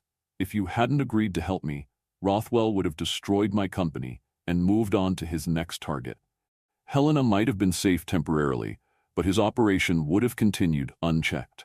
How can you know that? Because men like Rothwell don't stop with one victory.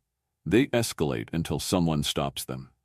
His thumb brushed across her cheekbone. a gesture so tender it made her heart ache. "What we're doing tonight isn't just about saving Helena or my company. It's about stopping a predator before he destroys more families." The weight of that responsibility settled on her shoulders like a heavy cloak. But with it came a strange sense of clarity. They weren't just victims responding to crisis anymore. They were choosing to fight back. "Promise me something," she said, echoing his earlier words. "Anything. Promise me that whatever happens tonight, you won't sacrifice yourself trying to save me. Our baby needs at least one parent to survive this." The pain in his eyes was devastating. "Zephyra, promise me, Adrian, I need to know that if the worst happens, you'll choose our child over me." It was perhaps the hardest thing she'd ever asked of anyone, but she needed to hear him say it. Needed to know that their baby would have a chance at life, even if she didn't. "I promise," he said finally, his voice breaking slightly. "But I'm also promising you that I'll find a way to save everyone. You, Helena, our baby. I won't lose any of you." The storm outside reached a crescendo as they prepared for what might be their final journey together. Lightning illuminated the darkened city in stark, dramatic flashes, while thunder shook the windows of Adrian's penthouse. As they gathered their equipment and reviewed their plan one last time, Zephyra found herself thinking about the baby growing inside her. 8 weeks along, barely the size of a raspberry, but already changing everything about how she saw the world. "Ready?" Adrian asked, offering her his hand. She took it, drawing strength from his steady presence. "Ready." As they stepped into the elevator that would take them down to the garage, neither of them spoke about the possibility that they might not survive the night. But both understood that they were walking into a situation where only courage and love would determine who emerged victorious. The elevator descended through the building like a countdown timer, each floor bringing them closer to a confrontation that would either reunite their family or destroy them all. But as the doors opened onto the garage level where Adrian's car waited to take them into the storm, Zephyra felt something she hadn't experienced in 3 years: complete faith in the man beside her. Complete trust that together they could face anything. Even James Rothwell's trap. Even the storm of the century. Even the possibility that love might not be enough to save them all. The garage echoed with the sound of their footsteps as they walked toward an uncertain future, hand in hand. Outside, the storm raged with biblical fury, as if the very heavens were protesting what was about to unfold. But inside Adrian's car, as they drove toward the marina and the yacht that would either carry them to victory or destruction, there was only the quiet intimacy of two people who had found each other again in the darkness, and the unshakable conviction that some things were worth risking everything for. The marina was a symphony of chaos as they arrived, the storm turning the harbor into a churning cauldron of black water and white foam. Rothwell's yacht, a magnificent 200-foot vessel named Sovereign, rocked violently at its moorings, but its sophisticated stabilization systems kept it remarkably steady despite the tempests surrounding it. "He's not here yet," Adrian observed, studying the empty dock through the rain-lashed windshield. "We have maybe 20 minutes before he arrives." 20 minutes to do what? Zephyra asked, though she suspected she already knew the answer. "To plant surveillance equipment, disable his security protocols, and create escape routes he doesn't know about." Adrian's smile was grim but determined. 20 minutes to turn his trap into ours.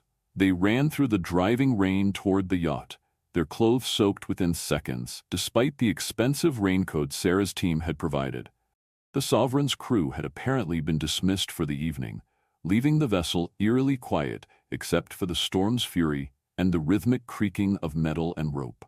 Adrian's security access still worked, oversight on Rothwell's part that spoke to his arrogance. As they boarded the yacht, water streaming from their hair and clothes, Zephyra was struck by the vessel's opulent interior. Rich mahogany paneling, crystal chandeliers, artwork that belonged in museums. Rothwell had spared no expense in creating his floating palace. "The master suite has a hidden safe room," Adrian explained as they moved through the main salon. "Emergency communication equipment, independent ventilation, reinforced walls. If things go wrong, that's where we make our stand." "And if things go right?" "If things go right, We rescue Helena and expose Rothwell's entire operation. His hand found hers in the dim lighting, squeezing gently. Either way, we're in this together. The yacht's communication system crackled to life, startling them both. Rothwell's voice filled the salon, smooth and confident despite the storm. Adrian, I trust you've made yourself comfortable aboard my yacht. How thoughtful of you to arrive early. It gives us time for a proper conversation before we conclude our business. Where's Helena? Zephyra demanded, moving to the communication panel. Safe and sound, my dear. Though I imagine she's growing quite tired of her accommodations. Rothwell's laugh was cold, calculating. You'll be pleased to know that she's been asking about you frequently. Such a devoted sister. The words were designed to twist the knife deeper, and they succeeded. Zephyra felt tears threaten, but she forced them back.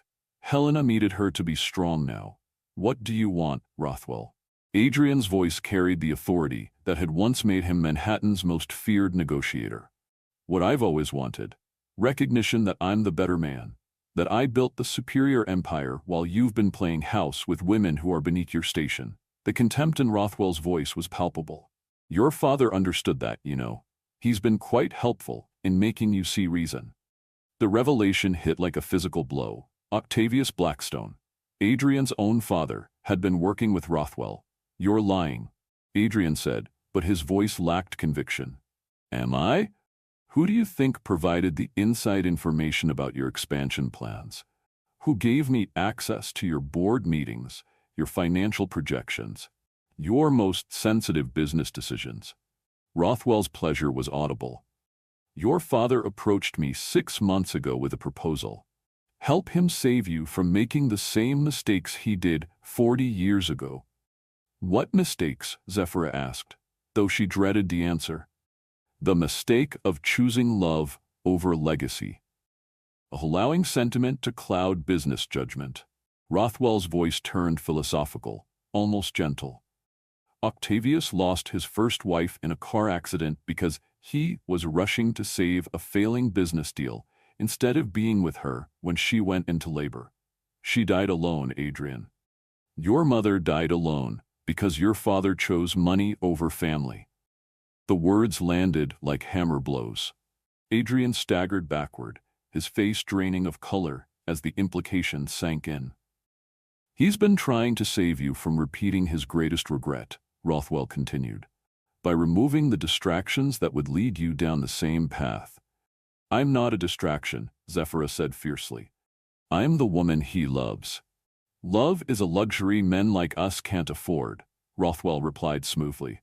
Your presence in Adrian's life has already cost him his company, his reputation, his fortune. How much more will you take before you're satisfied? The cruel logic was devastating because it contained just enough truth to be believable. Zephyra's involvement had indeed complicated Adrian's situation, had created vulnerabilities that Rothwell had exploited mercilessly. She's not the problem, Adrian said suddenly, his voice stronger than it had been all evening. You are. You and my father and everyone else who thinks love is weakness instead of strength. Spoken like a man who is about to lose everything. Rothwell laughed. But please, continue with your romantic delusions. They make what happens next so much more satisfying. The communication system went silent, leaving them alone with the storm's fury and the weight of what they'd just learned. Adrian moved to the bar and poured himself a scotch, with hands that shook almost imperceptibly. Your father, Zephyra said quietly. Adrian, I'm so sorry. He lost my mother because he chose business over family. Adrian said, staring into his glass. And now he's trying to make me lose you to prevent me from making the same choice. Maybe he's right, she whispered. Maybe loving me has cost you too much. Adrian set down his glass and moved to her with sudden intensity. His hands framing her face as lightning illuminated the salon through the rain-streaked windows. Listen to me very carefully, he said, his voice rough with emotion. Losing you 3 years ago taught me that no amount of money, no business success, no empire is worth anything without someone to share it with. My father's trying to save me from his mistakes, but he's wrong about what those mistakes were. What do you mean? His mistake wasn't loving my mother. His mistake was not trusting that love enough to choose it over everything else. Adrian's thumbs brushed across her cheekbones, wiping away tears she hadn't realized were falling. I won't make that same mistake. Thunder crashed overhead as if the very heavens were responding to his declaration. The yacht shuddered under the storm's assault. But somehow the violence outside only intensified the intimacy of the moment. We might not survive tonight, Zephyrus said, voicing the fear they'd both been carrying. Then we'll make sure our last hours together count, Adrian replied, pulling her closer until there was no space left between them. The kiss that followed was different from any they'd shared before. Desperate yet tender. Filled with 3 years of longing and the terrible urgency of time running out. His lips moved against hers with the hunger of a man who'd been starving, and she responded with equal fervor, pouring every unuttered word of love into the connection between them. When they finally broke apart, both breathing hard, the storm outside seemed to have intensified. Rain hammered against the windows with biblical fury, while lightning turned the world into a stark landscape of black and white. Zephyrus. Adrian's voice was hoarse with desire and emotion. I need you to know something before we face whatever comes next. What? 3 years ago, when you left, I thought I was protecting you from the darkness in my world. I thought pushing you away was the noble thing to do. His hands moved to rest on her waist, anchoring her to him. I was wrong. The noble thing would have been fighting for us, no matter what anyone else thought. Adrian, I love you, he said simply, the words carrying the weight of absolute truth. I love your strength, your intelligence, your compassion. I love the way you challenge me to be better than I am. I love the life we're creating together, and I love the future we're going to build. The declaration broke something open in her chest, releasing 3 years of carefully guarded emotion. I love you too, she whispered. I never stopped loving you, even when I hated you for hurting me. I know, he said, his smile both heartbroken and hopeful. I could see it in your eyes that first day you came to my office. The way you looked at me, like you wanted to save me and destroy me at the same time. I wanted both, she admitted. I wanted to prove I was strong enough to walk away from you again, and I wanted to fall back into your arms and never leave. And now? Now I want to choose love over fear, she said, rising on her toes to brush her lips against his. I want to choose us over everyone else's expectations. The second kiss was deeper, more urgent, fueled by the knowledge that they might have precious little time left together. Adrian's hands tangled in her damp hair as she pressed herself against the solid strength of his chest, seeking the connection that had always been electric between them. The storm, she gasped against his lips as thunder shook the yacht. Will pass, he finished, his mouth trailing down her throat to the sensitive spot just below her ear. But this, us, this is forever. Somehow they found themselves in the master suite, a sanctuary of rich fabrics and soft lighting that felt worlds away from the chaos outside. The room swayed gently with the yacht's motion, but the sophisticated stabilization systems kept them steady as Adrian's hands moved to the buttons of her rain-soaked shirt. Are you sure? He asked, his fingers stilling as he searched her eyes for any trace of doubt. I've never been more sure of anything, she replied, her hands moving to the belt of his jeans. I want all of you, Adrian, everything we were, everything we are, everything we're going to be. What followed was a slow, reverent exploration of rediscovered territory.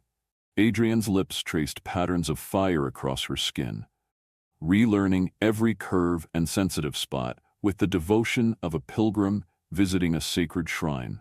When his mouth found the soft swell of her breast, she arched beneath him with a soft cry that was swallowed by another crash of thunder. Beautiful, he murmured against her skin. You're so beautiful, and you're mine. Yours, she agreed, her fingers threading through his hair as he lavished attention on first one breast, then the other. Always yours. The yacht rocked beneath them as the storm reached its peak, but they were lost in their own tempest of sensation and emotion. Adrian's hands mapped every inch of her body with patient thoroughness, as if he were memorizing her by touch alone. When his fingers found the heat between her thighs, she gasped his name like a prayer.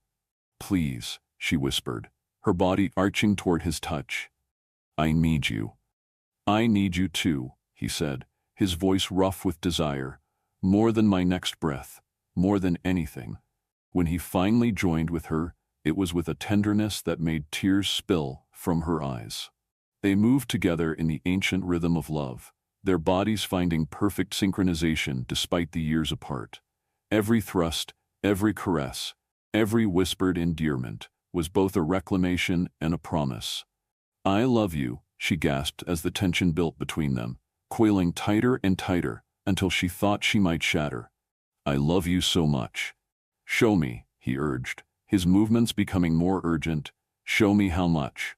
She did, giving herself over completely to the sensation building inside her.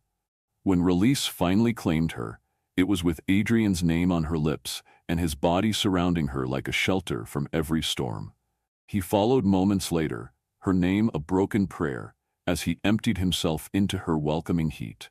In the aftermath, they lay tangled together as the storm gradually began to subside. Adrian's hand rested protectively over her still flat stomach, where their child grew, while her fingers traced lazy patterns across his chest. "No regrets?" he asked softly. "None," she replied without hesitation. "Whatever happens next, we'll face it together." "Together," he agreed, pressing a kiss to the top of her head. The peaceful moment was shattered by the sound of a helicopter approaching through the lessening storm. Rothwell had arrived, and their window of stolen intimacy was closing. "Time to go," Adrian said, reluctance heavy in his voice, as they dressed quickly and prepared to face whatever Rothwell had planned. Zephyra felt fundamentally changed by what they'd shared. The last walls between them had crumbled completely, leaving only love and trust and unshakable commitment. "Whatever he throws at us," she said, adjusting Adrian's collar with tender efficiency, "remember that we're stronger together than either of us ever was alone." "I'll remember," he promised, catching her hands and bringing them to his lips. "And when this is over, when Helena's safe and Rothwell's finished, we're going to build the life we should have had 3 years ago. A life where love comes first," she agreed. "Always first," he confirmed. The helicopter spotlight swept across the yacht's deck as it prepared to land, signaling the end of their brief sanctuary. But as they made their way back to the main salon, Zephyra carried with her the unshakable knowledge that whatever the night held, they would face it as one. The storm was passing, but their love had weathered it completely. Now it was time to rescue Helena and end James Rothwell's reign of terror once and for all. James Rothwell descended from the helicopter like an avenging angel, his silver hair perfectly styled despite the storm, his expensive suit immaculate. Even at 55, he carried himself with the predatory confidence of a man who'd never met an opponent he couldn't destroy. Behind him came 2 associates, professional security who moved with the fluid precision of former military. "Adrian." Rothwell's smile was sharp as a blade as he entered the yacht's main salon. "And the lovely Zephyra, how romantic, reunited on my yacht during a storm. It's almost poetic." "Where's Helena?" Zephyra demanded, stepping forward with fierce protective energy. "Safe, as promised. Though her continued safety depends entirely on your cooperation over the next few hours." Rothwell moved to the bar and poured himself a scotch, completely at ease despite the tension crackling through the room. "I trust you've had time to consider my proposal?" "We know about my father," Adrian said quietly. "We know he's been working with you." Rothwell's laugh was genuinely delighted. "Took you long enough to figure that out. Octavius has been planning this intervention for months, convinced that dramatic action was necessary to save you from yourself." "Intervention?" Zephyra's voice was ice cold. "Is that what you call kidnapping my sister?" "I call it providing motivation for difficult but necessary choices." Rothwell's expression turned serious, almost paternal. "Adrian, your father loves you deeply. He's watched you make the same mistakes that cost him everything 40 years ago, and he couldn't stand by and watch history repeat itself." "My mother's death wasn't his fault," Adrian said, but doubt flickered in his voice. "Wasn't it? He was rushing to save a business deal when she went into labor 3 weeks early. If he'd been there, if he'd prioritized family over finance, she might have survived the complications. Rothwell's voice carried the weight of absolute conviction. He's carried that guilt for 40 years, Adrian. He won't let you carry the same burden. The yacht's communication system crackled to life, and Octavius Blackstone's voice filled the salon. Adrian, I hope you can forgive an old man's desperate methods. The pain in his father's voice was unmistakable. Everything I've done has been to protect you from the choices that destroyed my life. Dad? Adrian moved to the communication panel, his voice breaking slightly. Where are you? At the estate with Helena. She's unharmed, I promise you that. But Adrian, you have to understand, Zafira represents everything that could destroy you. Her presence in your life creates vulnerabilities that men like Rothwell will exploit ruthlessly. The way you exploited them, Zafira asked, her voice sharp with anger. I provided information, yes, but only to demonstrate how easily your relationship could be weaponized against Adrian. Octavius's sigh was heavy with regret. I thought if I could show him the cost of emotional attachment, he'd make the logical choice. The logical choice being abandoning the woman I love and the child she's carrying? Adrian's voice was deadly quiet. The silence that followed was deafening. When Octavius finally spoke, his voice was barely a whisper. Child? Zafira's pregnant, Dad. We're going to have a baby, your grandchild. Adrian's hand found Zafira's, squeezing gently. And unlike you, I'm choosing family over everything else. The communication went silent, leaving them alone with Rothwell and his associates. The older man studied them with renewed interest, his calculating mind clearly reassessing the situation. A baby, he murmured. How inconvenient. For who? Zafira challenged. For everyone involved. Babies complicate exit strategies, create emotional leverage that can be exploited indefinitely. Rothwell's smile turned predatory. Though I suppose it does provide additional motivation for cooperation. What do you want? Adrian demanded. Simple. Sign over your remaining assets to me, publicly acknowledge that I'm the superior businessman, and disappear with your little family. Take your pregnant wife and run far enough away that you'll never be tempted to rebuild what I've torn down. And Helena? Will be released the moment you sign the papers and transfer the funds. You have my word as a gentleman. The word of a man who kidnaps innocent women? Zafira's contempt was palpable. Forgive me if I'm not impressed by your honor. Rothwell's facade finally cracked, revealing the cold fury beneath. Your sister's life hangs in the balance, Miss Cross. I'd suggest you moderate your tone. Actually, a new voice said from the salon's entrance, I'd suggest moderate yours. They turned to see Sarah Williams emerging from the yacht's lower deck, her weapon drawn and trained on Rothwell's associates. Behind her came Marcus Chen and 3 other members of Adrian's security team. How did you, Rothwell began, get aboard your yacht undetected? Sarah's smile was razor-sharp. We've been here for 20 minutes, using the storm as cover. Amazing what professional surveillance can accomplish when the target is focused on his own ego. The estate? Adrian asked, hope flaring in his voice. Team 2 is in position. Helena's location has been confirmed, and we have clear extraction routes planned. Sarah never took her eyes off Rothwell's men. Though we're going to need a distraction to pull this off without casualties. I'll provide the distraction, Zafira said suddenly. Rothwell wants to gloat, wants to prove he's won. Let him. Absolutely not, Adrian said immediately. You're not going anywhere near that estate. I'm going because Helena's my sister and because Rothwell's too arrogant to resist the chance to humiliate us both publicly. Zafira's voice carried absolute conviction. He wants a confession, an acknowledgement of defeat. I'll give him what he wants while your team gets Helena out. The risk, Adrian began, is minimal compared to the risk of a direct assault on a fortified position. Zafira turned to face him fully, her expression fierce with determination. Adrian, this is the best chance we have to save Helena without anyone getting hurt. Before he could respond, the yacht's engines rumbled to life. Rothwell's pilot was following predetermined orders, steering them toward the Hamptons estate, regardless of what negotiations might be happening in the salon. Time's running out, Rothwell observed, checking his platinum watch. Midnight approaches, and my associates at the estate are growing impatient. Then let's finish this, Zafira said, moving toward the communication panel. Put me through to the estate. Zafira, Adrian caught her arm. Trust me, she said quietly, her eyes meeting his with absolute certainty. Trust us. We're stronger together, remember?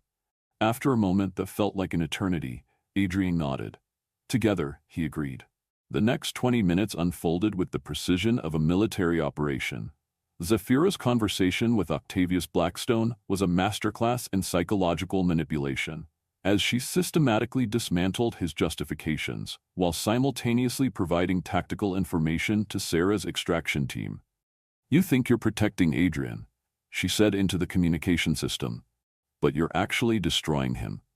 Just like you destroyed his mother. I'm trying to prevent him from making my mistakes, Octavius replied, but his voice lacked conviction.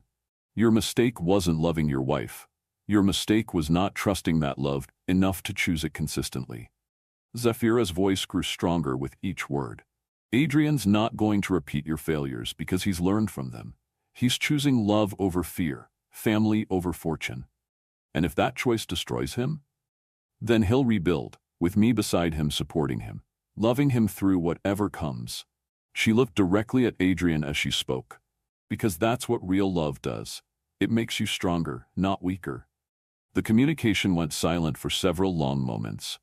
When Octavius finally spoke, his voice was thick with emotion. Helena's in the East Wing, 2nd floor, he said quietly. The guards have been dismissed. She's alone. Dad? Adrian moved to the communication panel, his voice breaking. I'm sorry, son. I'm sorry I let fear make me into the very thing I was trying to protect you from. The old man's pain was devastating to hear. Your mother would be ashamed of what I've become. She'd be proud of who you're choosing to be now, Adrian replied gently. It's not too late to make different choices. It is for me, Octavius said, but not for you. Choose love, Adrian. Choose the family you're building with Zafira. Choose to be the man I should have been. The estate came into view through the salon's windows, a sprawling mansion perched on the cliffs overlooking the Sound. But instead of the fortress they'd expected, it looked strangely peaceful, its windows glowing warmly against the stormy night. Helena, Zafira breathed, her eyes searching the building for any sign of her sister. Team 2 reports all clear, Sarah announced. Listening to her earpiece, they have visual on Helena. She's unharmed and mobile. Relief flooded through Zafira so powerfully that her knees nearly buckled. Adrian's arms came around her immediately, holding her steady, as they watched the yacht approach the estate's private dock. It's almost over, he whispered against her hair. But even as he spoke the words, Rothwell made his final desperate play. You think you've won, he said, moving toward the yacht's controls with sudden violence. But I'd rather see this empire burn than hand it over to a man who's weak enough to choose love over power. His hand slammed down on the yacht's emergency systems, and alarms began blaring throughout the vessel. The engines cut out immediately, leaving them drifting toward the rocky coastline with no power and no steerage. He's going to wreck the yacht, Sarah shouted over the alarms. Everyone hold on. But instead of panicking, Adrian moved with calm efficiency to the yacht's manual controls. Years of sailing experience kicked in as he fought to regain steerage, using the storm winds to push them away from the deadly rocks. The auxiliary engines, Zafira called out, remembering the yacht specifications from their earlier exploration. There's a backup system. Together, they worked to restore power, while Sarah's team secured Rothwell and his associates. It was a race against time and tide, with the coastline looming closer with each passing second, but they'd underestimated the strength of what they'd built together. Love didn't make them weak, it made them invincible. The auxiliary engines roared to life just as the yacht's hull scraped against the outer rocks. Adrian spun the wheel hard to port, using every ounce of his skill to navigate them into the estate's protected harbor. Helena. Zafira was off the yacht almost before the engines shut down, running toward the mansion where Sarah's extraction team was emerging with her sister. The reunion was everything she'd dreamed of during the long, terrifying hours of captivity. Helena threw herself into Zafira's arms with a sob of relief, and for several precious minutes, the world consisted of nothing but the two sisters holding each other tight. "I knew you'd come," Helena whispered against her hair. "I knew you wouldn't let anything happen to me." "Never," Zephyra replied fiercely. "I'll always come for you." When they finally broke apart, Helena's eyes moved to Adrian, who stood nearby with careful respect for their reunion. "Thank you," she said simply, "for bringing her back to me." "Thank you," Adrian replied, "for helping me understand what family really means." As dawn broke over the Sound, painting the sky in shades of gold and rose, the full scope of Rothwell's operation was finally revealed. Financial records, communication logs, evidence of systematic corporate sabotage stretching back 3 years. Everything needed to put him away for life and restore Adrian's company. But more importantly, the crisis had stripped away every pretense and revealed the truth that had always existed between them. What would you do if love asked you to choose it over everything else? Zephyra and Adrian had found their answer in the storm, in each other's arms, in the unshakable conviction that some things were worth more than money or power or other people's approval. "So what happens now?" Helena asked as they stood together on the estate's terrace, watching the sunrise paint the world in new colors. "Now we go home," Zephyra replied, her hand resting on her still flat stomach where their baby grew. "We build the life we always should have had.